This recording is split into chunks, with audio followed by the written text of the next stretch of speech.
Hey everybody, Neon here, another sweet cast for you today. This is one between myself and Naiman, who is a high-profile Hearthstone personality, really well-known within the Russian community, and he's obviously been playing a lot of Artifact. He made the top 8 of the event last weekend. Not last weekend, I guess it was a little while before that, since then. But yeah, he made the top 8 of that. And we had a really interesting game going for our 5-win run in the draft format, in the Phantom Draft. Before we get into it, though, first I want to let you know that the structure of this is first we go through and cast the game, and then at the end, we do some analysis. At this point, I tell people when you can skip forward towards, but in this case, I would really suggest going through the actual game.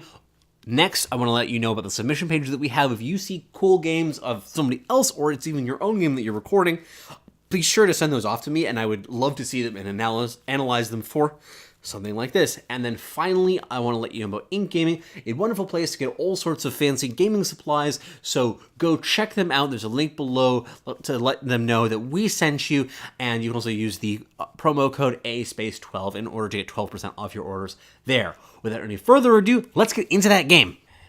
Now, this game is, as we said, going for the 5-win run, but as you'll see, just already, it's kind of an unusual deck that Naiman is playing.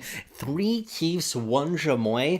There is just no good heroes in this deck. I mean, the best hero is Skywrath Mage, which he's like, fine, but it ends up being weird. Also, just like you'll see the score in the corner there, that is the score of the number of hero kills that have been in the game to this point.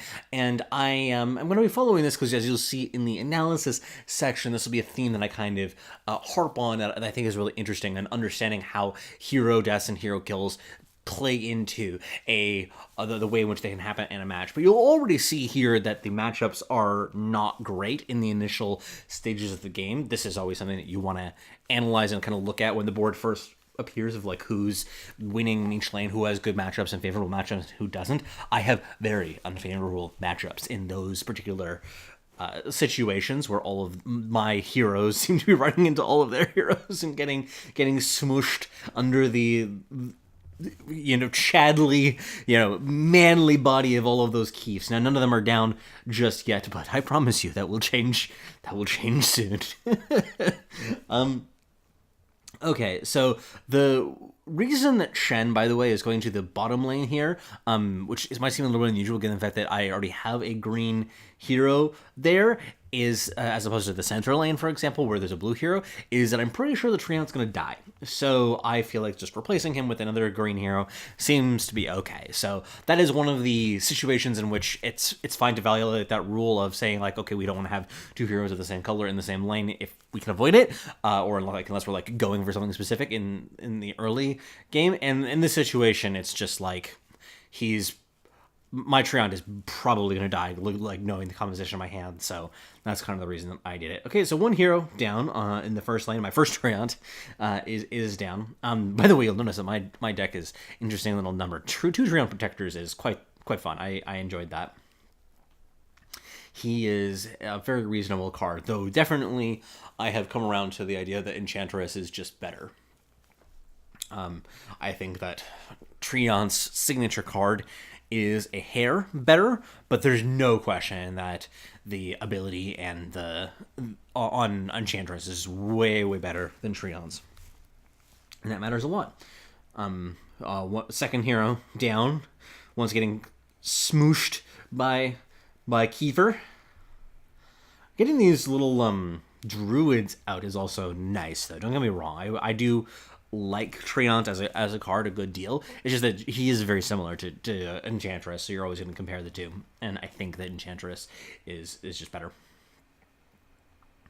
Now, Naiman uses his gold in a way that is a little bit unusual here. You'll notice here, like, he has 16 gold, right? He buys 1 item and then is done.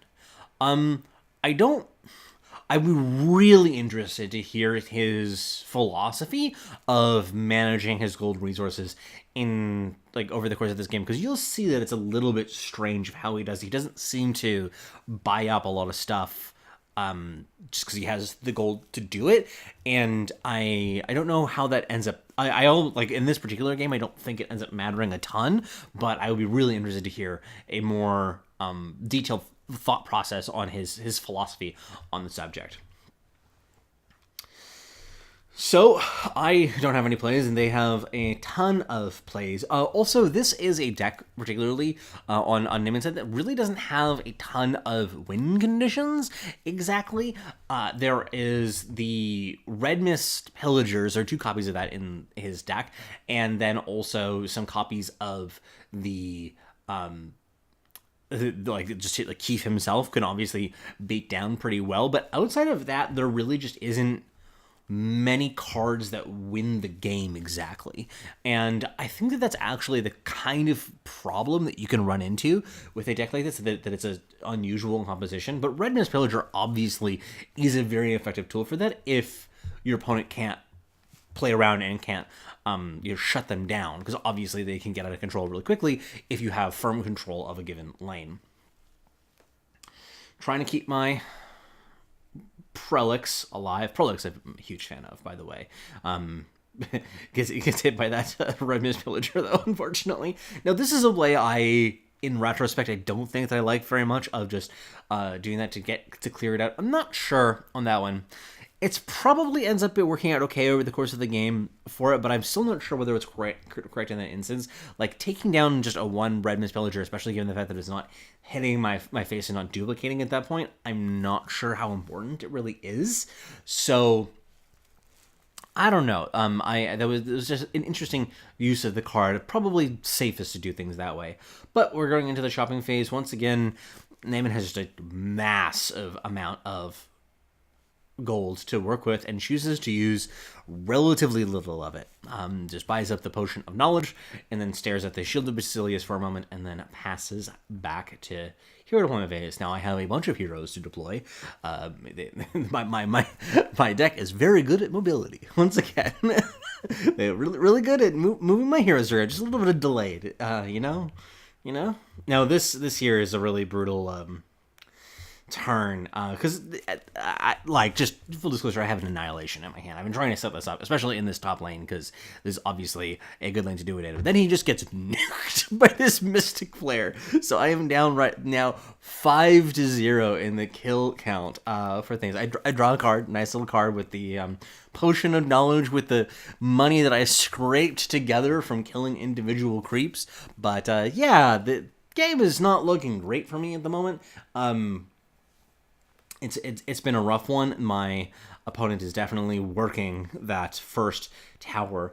These Treant Protectors, one of them also takes this nuke to the face, or the tree face, the branches, something like that.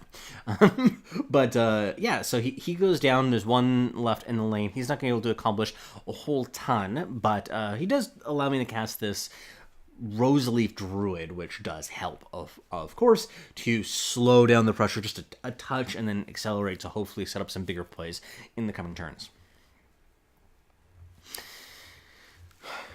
Yeah, so just, I do the Defend the Weak as well. It's actually, I find doing Defend the Weak on Treant Protectors feels kind of redundant in some ways. I like it just because having duplicates of the fact, like you want to ask a question like, is it better or worse in multiples? I think that it's better, and it often lets for bigger plays kind of later on and shuts down more stuff. Just quickly on that Omex Arena, I think that it was a really good call of placing it in the lane that he did and deciding that the middle lane, if things are going to go weird or badly, it probably involves a good amount of action in that middle lane. You also could have made the read right now that I did have something like a sweeper in hand, given my plays like last turn. Like the fact that I played both of my Treant Protectors in the mid lane and then Jamoy in the left lane actually suggests that I do have a sweeper in my hand, because there's a pretty good chance that if I was going to play just one hero there for one reason or another, I would play Treant left and then the Jamoy and the other Treant Protector in the mid lane. So, Prelix coming in, deploy into that top lane. I do have initiative at this point, which is something that I had been valuing a good deal, tried to set that up.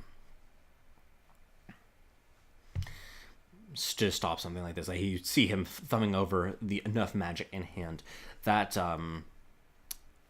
the burning oil that he has in his hand ends up being an interesting factor in this game. But yeah, Annihilation comes out. Score has gone all the way from 6-0 to 7-2. At this point, they're still firmly in the head in that respect. They're working down the mid tower, even though I did get a favorable exchange there. Obviously, it was like, this is still catching up. I'm still very behind in some of the other lanes. I feel like this lane is like, it's going okay, but it's definitely not going great. That helps though. Oh man, just every time that I see that now, it gives me joy, because that's just so much health and so lovely to get you back into the game. 7 is a lot. Like, it really is. I mean, I also enjoy just the symmetry of a 7/7 for 7 that gives you 7 life, but he definitely makes for just a great card for in this particular kind of situation. Setting up another kill on my Treant, which is great. It's just the life I lead. All of my heroes being slain, chopped down by those Keefs. Maybe that's the origins of the conflict there. Now, this is actually an interesting play. Playing this Burning Oil into the leftmost lane. When I'm playing on the other side of Prelix deck, and Prelix deck's obviously, like, one of your main win conditions is using just hordes of creeps, either from the barracks or from her herself, in order to take the game. So in this case, like, stacking up those 2 Burning Oils under the same lane is a really big deal to me, because it basically means I can't win that lane ever. It's just not really possible for me to do. If I had something like the Enchantress, like, maybe it is possible in that situation, because it'll at least mean that my creep's gonna get more than one hit in before they die. But as it is, it's just almost impossible to win a lane that looks like that. That enough magic, by the way, that just happened. A little bit strange of a play. I'm kind of surprised that he did that there. I mean, I get it. I have 8 mana. I haven't been able to deploy a lot of my cards. There's probably something pretty spicy in my hand there. But this is interesting play nonetheless. Now, I do have an opportunity to deploy out my creeps, my heroes again. I decided to go left with my Jamoy and mid with my Treant Protector. That is the Treant Protector, I believe, that has the... no, it isn't. It does not have the buff on it, the Defend the Weak on it. Interesting to note that he is playing the Path of the Bold. Like, as I mentioned, there's some weird stuff going on with this deck. I mean, really, like, he clearly has a very different approach to the game in some respects compared to other players, just given some of the cards selection and, like, his way of playing the game. Which is fine. Like, he clearly has had reasonable success with it, given the fact that he made the top 8 of the draft event. But it's still worth noting that I think that some of his choices were atypical. So, yeah. Also, this, by the way, is a move that I'm quite a fan of in this kind of situation, especially against the Burning Oil lane. Placing down that Stone Hall plate is very, very solid. Dimensional Portal comes out. This is then countered by the Hand of God. Man, this card feels so good in situations like this. Just, you create this giant lane, you just force your creeps to go in there, one after another, especially when I have something like the barracks in the lane. It just, like, this sort of situation, even though it's not totally devastating right yet, if you just think about how this is going to play out over the next couple of turns, like, having so much more extra material in the lane is a huge advantage. Now, yeah, you see he has the Annihilation in his hand as well, so he had one in his deck. That was actually something that I called, though, in this matchup, that he had a reasonable chance of having the Annihilation in his deck, and the reason why was, like I mentioned at the top, that his hero composition was strange. 3 copies of Keith, 1 copy of Jamoy, 1 copy of Skywrath Mage. Like, if you're playing a deck like that, it's gotta have some spice, right? It's gotta have something in there that's carrying your wins. And I just don't I feel like there's a pretty good chance that there's at least a copy of something like Annihilation in the deck in order to meet that. Now, I kind of was expecting that, maybe I would see that in the situation, but I would expect to see it in the mid lane, especially given the fact that it's clearly kind of getting out of control at this point, and they have a blue hero in the lane already. So I thought that it would have maybe come out at that point, and especially still even now, I thought there's a pretty good chance of it coming out in this situation. But so that's part of the reason why I end up going for placing both of my heroes here in the right lane. This is sort of for the purposes of trying to juke that a little bit. I don't think this was a good decision still. I probably should have just played things a little bit more straight and placed the Treant Protector in the left lane, but I decided not to do that because I'm silly. Oh, by the way, still sitting on just a massive, ton of gold here.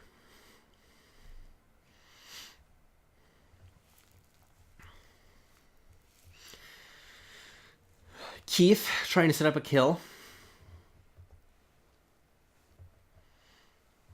Now, this is a situation, yeah, so deploy out the barracks into the mid lane. I'm really, at this point, I'm pretty much banking on the fact that I'll probably have to set up a mid kill on the Ancient, just on the backs of my 2 barracks, and then hopefully my Prelix as well. In this situation, I end up town portaling out the Jamoy here for the purposes of just having him available to redeploy him if I need to, probably back in the same lane though. This is kind of just a salve on him in a strange way, but it's still useful to do that in some situations. That probably is something that a lot of people will struggle with, is when you have a situation like this where you are functionally playing Town Portal Scroll as a salve. It feels strange, but this is a situation where I just really wanted to have access to the cards in my hand, and that allowed me to do it. So I kind of am thinking that I might get annihilated in this situation from the other side of the board. He ends up deciding to not do that, maybe wants to pull it on the rightmost lane. But this one is clearly going quite well for me. I guess that the theory behind this one is it's going to go badly even after Annihilation, because I have the 2 barracks in the lane. This tower is eventually going to go down, assuming that the game continues on that long. So it's probably better to try to set up something in the right lane, because at this point, while he had a pretty good early game, he hasn't been able to actually knock down any towers. It's still like all 3 of my towers are still up. Obviously, the one in the left lane doesn't have the most health. It's seen better days, but it's definitely still up, which is what counts.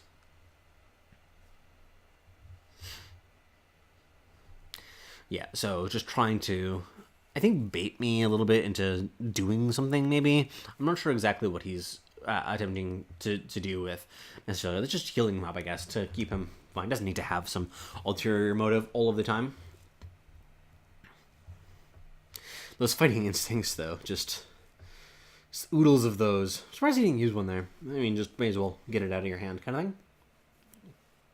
Now, this was also something that I was hoping to be able to set up, is I got the loss in time. I mean, I talked before about timing it properly. This is a moment where it would have basically been perfect. Had I been able to hit that Annihilation in the hand, that would have just totally knocked out this game at this point, but it missed, unfortunately.